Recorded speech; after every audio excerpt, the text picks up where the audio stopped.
This is Agriculture Today. I'm Samantha Bennett with the K-State Radio Network. The Supreme Court of the United States heard arguments yesterday morning for the case involving California's Proposition 12 law. K-State and Washburn University School of Law professor Roger McEowen breaks down the results of those arguments, including the weak claims of the Dormant Commerce Clause brought by the lawyers representing producers, and the question of whether or not labeling would solve this problem completely. Also ahead, K-State row crop pathologist Rodrigo Onofre joins us to warn producers about a new corn disease in Kansas, tar spot.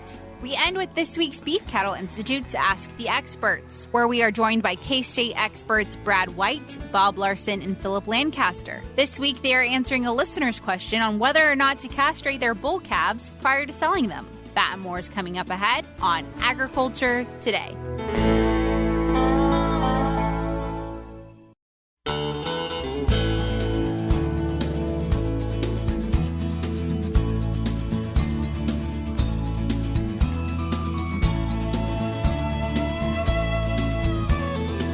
This is Agriculture Today. We are back now for our bi-monthly Ag Law segment, which is, as always, covered by Roger McEowen of K-State and Washburn University School of Law. He is joining us today to talk about the recent Prop 12 case that was brought before the U.S. Supreme Court, which was actually just done yesterday as we're talking about this live over the air. This was held yesterday, the hearing. And Roger, thank you so much for joining us. Well, good to be with you, Samantha. Absolutely. So before we get into the nitty-gritty of yesterday's discussion, let's go ahead, and if listeners are tuning in and they're not familiar with Prop 12, let's go ahead and give some background on that. Well, Proposition 12 was enacted by California voters a few years ago, and basically what it says, as relevant to this case, is that if you want to sell pork products in the California market to California consumers, you have to raise those sows in cages when they're giving birth, where the sow can stand up and turn around without touching any of the sides. And if you don't do that, you're not going to be able to sell into the California market. That's what Proposition 12 is. Now, it's important, very important to agriculture and to hog producers in particular, because California, while it doesn't produce hardly any hogs at all, there's just maybe 1% of the national market, or the fraction of 1%. 13% of pork products are consumed in California. It is a huge market to sell into. So if you're a hog producer in Kansas, Nebraska, Iowa, or elsewhere, you want access to that market. And so what California is basically doing is forcing a change in many production methods for many producers if they want to sell their products in that California market. And the question is whether they can do that. Absolutely, yeah. It would be an industry standard that would have to change if producers wanted access to that market. And it's big changes. It would be a total re-infrastructuring of a lot of facilities and things like that. And so it's big implications. Right, it is. And if California is allowed to do this, then the question is, are there broader implications in other areas of agriculture and other areas of the economy if a state can do this? And that's the broader question. Absolutely. And from what I understand, yesterday, 2 attorneys were brought in to represent agricultural stakeholders in this situation. So I know it was a 2-hour-long process, the hearing that they held. And the first hour were these 2 attorneys, really. Yeah, the attorneys for the producers had the first hour, and they got beat up horribly. That was nothing short of almost disastrous as I was listening to it. And the line of argument that they were making, I've written in prior writings that you can't go down that line of argument with the Supreme Court. They're not going to buy a Dormant Commerce Clause argument. You have to finesse it somehow. You have to couch it differently. And I was right. The court didn't buy those arguments. And so it looked like things were pretty dismal and it was going to go down the drain. Then the next hour, the attorney for the state of California took to the podium, and he likewise got beat up by the justices. So, turnabout was fair play, I guess. But the court was not really buying the arguments wholesale of any party in this case. Yeah, you mentioned that it was that Dormant Commerce Clause. And you mentioned that the last time we talked about this Prop 12 case, when it was first announced that it was going to the Supreme Court. That was a previous segment. If listeners are tuning in and they're interested in that, they can find that on our podcast history. But you mentioned that before then when we had that conversation, and you even said then this isn't going to be a strong argument, and yet it's still the one that was chosen. Yeah, they did stick with that because it was in their briefs, and they stuck with that argument, but they got pushed off of it pretty quickly. And in fact, Justice Thomas, who I said earlier is the most vocal proponent of saying that there is no such thing as a Dormant Commerce Clause, he just flat out asked the legal counsel, he said, well, wouldn't national legislation solve this problem, solve this issue? And the answer was yes. And so clearly he wants to see, he's saying basically this is up to Congress to deal with this. Other justices started asking questions. Now, when we get on both the first hour and the second hour of oral argument, it really turned into whether there was another way for California to accomplish its legislative objective. And, of course, the court was concerned, and this was California's argument. The court granted validity to this argument that, look, California voters enacted this law. They're entitled to do this. Now, the question is, are they entitled to cost shift, basically, the cost of that law outside the state of California in the means of changed production processes for pork? And the justices said, okay, we understand California can do this. We don't want to overturn that. But what they're doing has extraterritorial impacts. Isn't there a different way California can accomplish its objective of not eating pork that is produced in a manner that they find abhorrent, was a word that I believe it was Justice Gorsuch used, in an abhorrent manner? Can't they find a better way to do it? And then some other justices chimed in and asked questions, well, what about putting a label on the meat? Can this not be rather easily labeled? For example, a label that says this pork product was produced by production methods that do not comply with Proposition 12, and put that on the shelf with another pork product that says this, that has a label that says this pork product was produced by production methods that do comply with Proposition 12. And both parties admitted, yeah, that can readily be done. There is traceability capabilities. You can trace meat back to a farm. That can be either good or bad, and it can be labeled. I think they may try to thread the needle that way. But keep in mind, this was only on a motion to dismiss. So in the end, I think what happens here is that the court reverses the dismissal by the Ninth Circuit, sends it back to the Ninth Circuit for argument on the merits with guidance to the Ninth Circuit as the standard to determine constitutionality in terms of a less burdensome approach that California can adopt.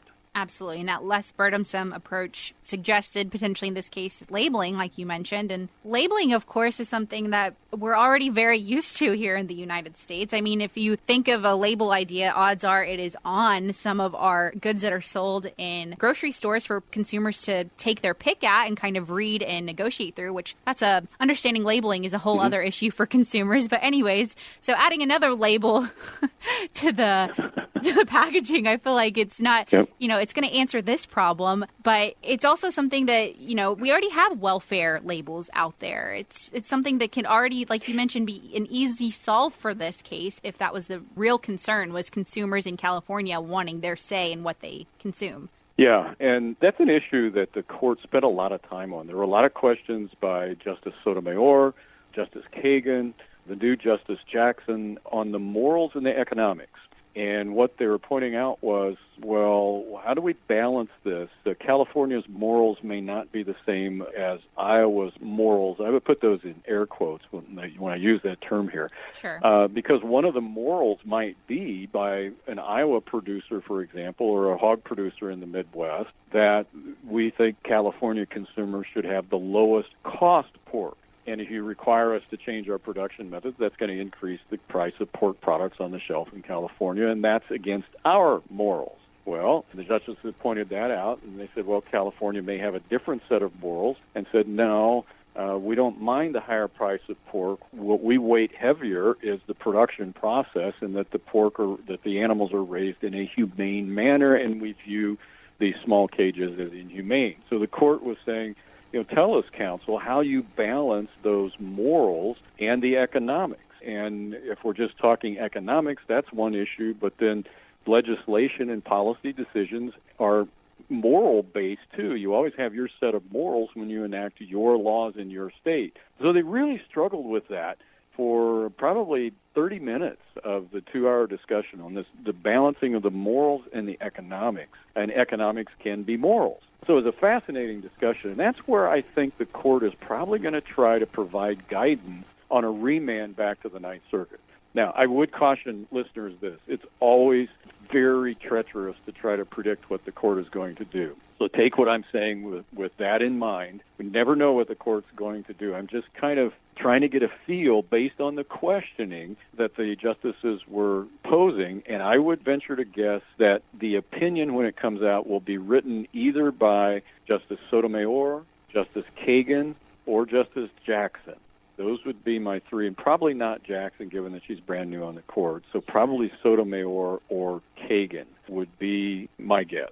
But I do think it will survive a motion to dismiss, and it lives for another day. And from what I understand, even some of the arguments here that were brought up are two really, major questions. The other one was, what about potential for retaliation?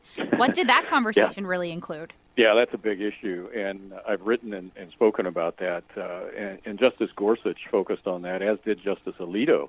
And they said, well, what's to prevent another state from basically doing this same thing in retaliation to California with respect to a product that California produces? And Justice Alito used an example that I actually had used on a different media outlet earlier in the week. And that example was, let's say that Iowa conservation people persuade the legislature to enact a law saying that you cannot sell almonds in the state of Iowa that are produced from trees that are shaken by a tree shaking machine, which is the way that it's done. They have to be hand harvested because we are concerned about harming trees. Well, Iowa doesn't produce any almonds. California produces 100% of the almonds in this country, but Iowa does consume almonds. So they're saying you can't get into our market. And let's say that Iowa has 13% of the almond consumption market. And the justices said, well, if you could do this with pork products, then another state could do it with almonds. Another state could do it with, for example, apples. You could do it with potatoes. You could do it with all types of produce, because some states produce things, other states consume things. And the question was, where does this stop? And that's a really good question. So that's another reason why I think the court will allow the producers to formulate their arguments back at the Ninth Circuit so that it can actually be heard on the merits to deal with these things. I think the court, if I'm reading them right, they're uncomfortable dismissing this case. Absolutely. Yeah. Like you mentioned, the conversation will probably continue from here, most definitely. And I guess that is my next question is, where do we go from here? What can we expect really to come of this case? And timeline-wise, what can we really expect? Well, timeline, if I'm right, and they send it back to the Ninth Circuit, you can expect an opinion probably in 3 or 4 months. So either late this year, although I'd be surprised, but probably early in 2023. If I'm right, it goes back to the Ninth Circuit. The Ninth Circuit sets it for hearing. That happens, probably mid to late 2023, and then you get a decision in 2024. If there's an appeal of that and we come back to the Supreme Court, we're in late, probably 2 years from now. If I'm wrong and the court dismisses the case, then it's done probably early 2023. We would know that. Wow. Well, one way or another, this conversation is yet to be over. I'm sure we will cover it again in Agriculture Today programming in the future. But Roger, as always, thank you so much for your insight that you provided today. Thank you, Samantha. Absolutely. Once again, that was Roger McEowen. He is a K-State and Washburn University School of Law professor, joining us for a conversation surrounding the Prop 12 case that was brought before the U.S. Supreme Court yesterday. We'll be back with more ahead on Agriculture Today.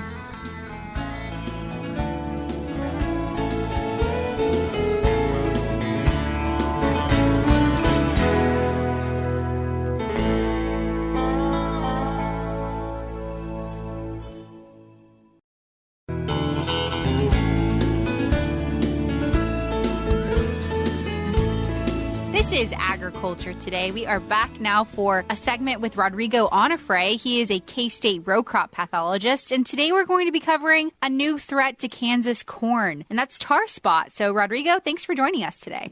Hi, Samantha. Thanks for having me here today. I appreciate the invitation, and I'm glad to be here actually talking about tar spot in corn, right? So this disease was just reported here in Kansas a few weeks ago, and it's spreading pretty quickly, or at least we're finding it more and more, right?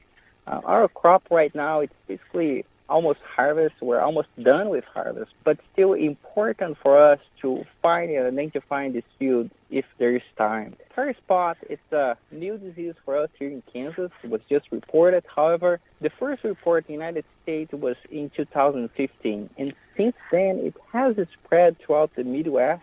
I'd say pretty quickly, right? So today we have Illinois, Indiana, Wisconsin, Michigan, Minnesota, Kentucky, Iowa, Ohio, Florida, Georgia, Pennsylvania, New York, and last year Nebraska and Missouri were also positive for this disease. So as you can see, there are several states that already are dealing with tar spot in corn. Absolutely. And like you said, this was first spotted in 2015, so it's a relatively new disease in our corn. And of course, corn is a huge crop produced in the Midwest. So for major states like you just listed, this is a concern, right?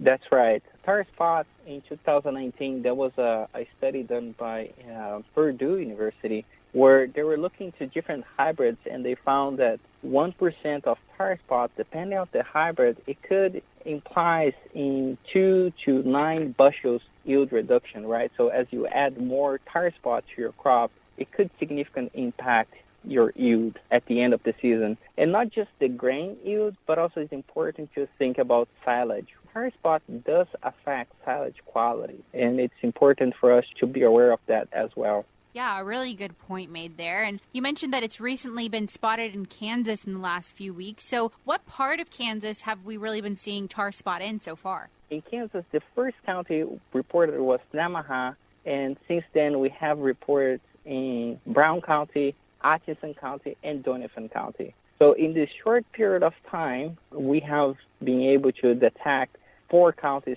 total here in Kansas, right? And this is being done through a very collaborative work with our crop agents that are out there dealing with one-on-one extension with producers. And today, actually, I'm on the road here. I just been scouting fields in Donovan, Brown, Atchison counties. And we are seeing fields where there's just a little bit of tar spot, not as bad. However, we did find some fields with high severity, I would say about 30% on that upper canop with lesions. Absolutely. And like you said, we're at the end of harvest here, really. So some producers might be tuning in and thinking, well, what's the problem now? If harvest is already here, almost done for some producers, why should we be worried about this now? Yeah, so there's not much to do at this point, right? We're past maturity, we're harvesting, we're just getting that grain out of the field. But it is very important for us to be aware if we have tar spot in our fields. And basically, we're trying to plan ahead of next season, right? We need to be ahead of this game and start thinking about good hybrids with good resistant package for tar spot and making sure that if we find a field that has tar spot, that we harvest that field the last. So we're trying to just avoid spreading more tar spot, right? So tar spot can be spread by wind, just by blowing wind and spreading across the region, which probably what happened to Kansas, but also through farm equipment. So if you harvest a field with high severity of tar spot, or some tar spot in your field, and you harvest a field with no tar spot, you're basically bringing that tar spot to new areas, and we want to avoid that. Absolutely. And I think you mentioned that the pathogen survives in corn residue. So if producers are leaving residues behind, is that something that they should be worried about? That's right. Tar spot survives in crop residue, and the symptom of tar spot, even before getting into that, it looks like those black structures, black dots in the leaf. And we can see that black spots, it may vary in size, but maybe 1/8 of an inch, 1/4 of an inch spots in the leaf. And what's very interesting about this disease is these black spots are raised. And when you poke with your finger, that's not going to come off. It's a very hard, solid, and you're going to see on both sides of the leaf that spot. And the pathogen will survive from 1 year, from one season to the next season on that structure, right? So if you're doing corn on corn, it's definitely a concern, and it's always good to be ahead of the game and making sure that you're scouting the field this season and just being prepared for the next season. Another point for us to consider here is how tar spot can correlate with irrigation. So if you have irrigation in your field, we have seen reports where tar spot is more severe under irrigation just because that water splash helps to spread the disease and makes it more favorable for tar spot development. Interesting. So there's quite a few things management-wise I'm hearing for producers to take into account. So some of those so far might be crop rotation from what you've said, and then just properly managing irrigation. Is there anything else that producers can keep in mind if they find tar spot in their fields this year and they're wanting to plan ahead like you've suggested? I would start with hybrid selection as well. And we have, because we're not the first state to be reporting, right? Other states across the Midwest, they have been doing years of efficacy data. And what we have seen is most of our current fungicides that we use here in Kansas for gray leaf spot management, southern rust management, they're also very effective to tar spot. So I would just check at the Crop Protection Network website. We have an efficacy table which we contribute with our data here from Kansas, not just for gray leaf spot, but also for southern rust, where you can find more information about several of our current products that are available in the market for managing tar spots. Excellent. Well, I will include that link in the show notes of today's program, which can be found on agtoday.net if listeners are wanting to learn more about those fungicides labeled for the control of tar spot, like you said. And then, Rodrigo, if listeners are tuning in and they are searching their fields and they're finding tar spot, is this something that you're wanting to continue to track and keep hold of? So if they find it, should they be contacting you potentially or their local extension office? Yes, that would be very important for us just to keep a track of the spread of the disease in Kansas. The best way is to contact your local K-State Extension office, and they will contact us, or you can also ship us samples directly to our plant diagnostic lab here at K-State, right? I'm sure Samantha will share that link with you all, but you can always email that to me as well, and we'll confirm if you have or if you have not tar spot in your field. Excellent. Well, a great resource for sure, especially because this is a disease that, like we've mentioned before, is new to Kansas. So a lot of producers haven't had to deal with it yet. And if producers are located in those counties where tar spot has been spotted so far, has it all been kind of relatively in the same area of Kansas or more spread out? So far, we have only detected in the northeast of Kansas. However, it doesn't mean that it's not in more counties. Again, it will be very important for us going forward that we keep track of the disease. We contact our local K-State office, making sure that we're spreading that news and we're informing, right, so we can be ahead of management and ahead of the game here. So, again, farmers in those regions, I would definitely be scouting their fields more intensively early in the season and throughout the season as well, right, for best management practice. Absolutely. Well, Rodrigo, thank you so much for your time today. I know you wrote about this in the most recent Agronomy e-update that you all in the department put together every week. So I will link to that as well because it's some wonderful information. You also have included some example images as well and some maps of where this disease has currently been spotted. So I will also link to that in the show notes of today's program as well. But once again, just thank you so much for your time. Oh, no, thank you for the invitation. And again, please make sure to reach out to your K-State Extension office if you have any questions, or to myself. Thank you. Absolutely. Once again, that was Rodrigo Onofre. He is a K-State row crop pathologist sharing information about a new disease spotted in Kansas. It's tar spot, and it's affecting corn in the northeastern portion of the state. Before we cut to a short break here momentarily, a quick word from the Kansas Livestock Association's Vice President of Communications, Scarlett Hagans. Jack Bobo, Director of Global Food and Water Policy at the Nature Conservancy and author of Why Smart People Make Bad Food Choices, will be the featured speaker for the Beef Insights webinar. Bobo's presentation will focus on consumer attitudes and trends about food technology. It is no secret food production has changed over the years.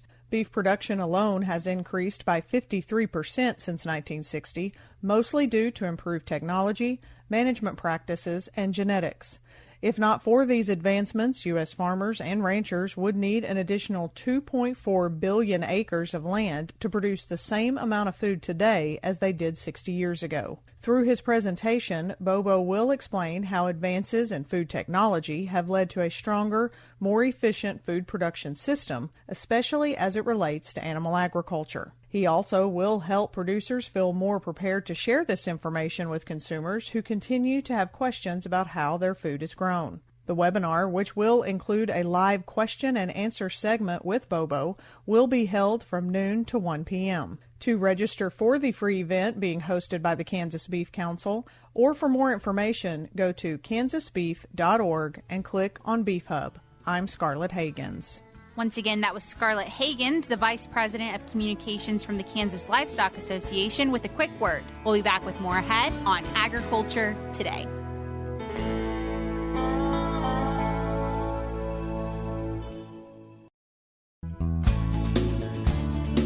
This is Agriculture Today. We're rounding out today's programming with our Beef Cattle Institute's Ask the Experts, where experts Brad White, Bob Larson, and Phillip Lancaster answer your questions. Hi, welcome to Beef Cattle Institute's Ask the Experts. I'm Brad White, and with me today is Dr. Bob Larson from Kansas State College of Veterinary Medicine. Hello, Brad. And Dr. Phillip Lancaster, also from the Kansas State College of Veterinary Medicine. Hi, Brad. Happy to have you guys with us today. And on this show, we're going to answer your questions, and each expert will have a chance to respond. And based on their answers, they'll get up to 10 points. And our listener question today is, I have my calves at home, which I'm preparing to sell in about a month, and they are getting ready to wean. And should I or should I not castrate the bulls? Bob? Oh, so you're going to throw it to me first. I'm pausing a little bit because this isn't as easy as a question as you would think a veterinarian would answer. But I'm going to say yes, because I think from the health of the calf, it's better to do the surgery at the farm of origin and have time to heal before he's shipped. I think that's going to work out best, least likely to have complications. But honestly, I would like a little more time between the time those calves are castrated and when I'm going to ship them off the farm.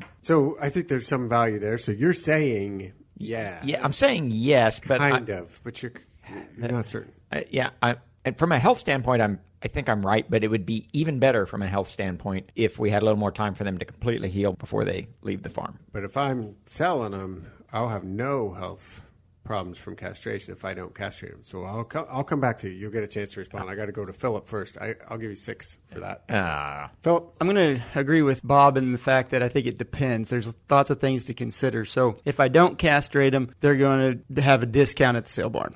It's just going to happen.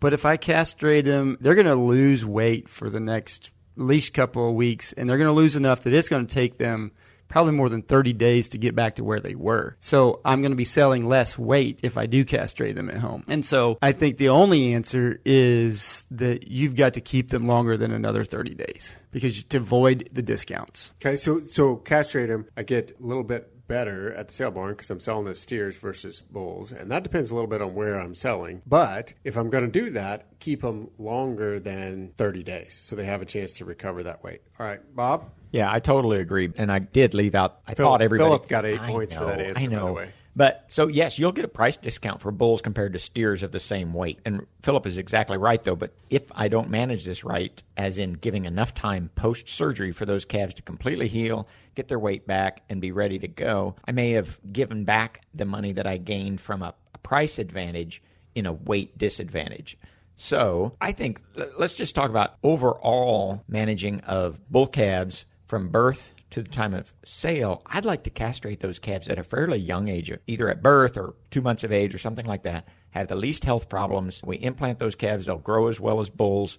I get all the advantages of kind of an early intervention and no problems with weight loss at around the time of weaning. Yeah, absolutely. So you would say even castrate them well before even this, earlier, yeah. Which is great advice, but for not super year. helpful to me right now today. Right, it's for next year. Phillip? I think that for right now today, the thing to do is to castrate them, plan on keeping them longer, and have some feed, and that'll boost that recovery of weight a little faster in 60 days, and you'll have that weight, obviously have that weight back and probably even more weight to sell. And they'll do better price. So absolutely, bringing in potentially an implant into the equation I think can be helpful, but you've got to have the nutrition and value to get there. So I think both excellent points. Phillip actually provided a fair bit of information for what we could do today. And for that, Phillip's going to end up with 9. And Bob, you've got 7.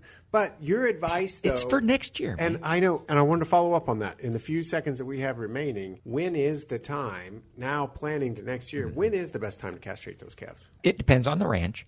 But I really like, a lot of times, as you go to grass, a lot of times you'll give a blackleg vaccine. Castration at that time usually works really well. The calves are young. They respond quickly. Rarely any kind of complications. What about birth? I don't mind at birth either. Not everybody handles calves at birth, and they're more likely to handle them at kind of grass turnout time. Yeah, absolutely. The earlier, the better. Thanks for your answers and responses. If you have any questions you'd like us to answer, please send us an email at bci@ksu.edu. Once again, those were K-State experts Brad White, Bob Larson, and Phillip Lancaster. That concludes today's programming. We'll be back with more tomorrow on Agriculture Today.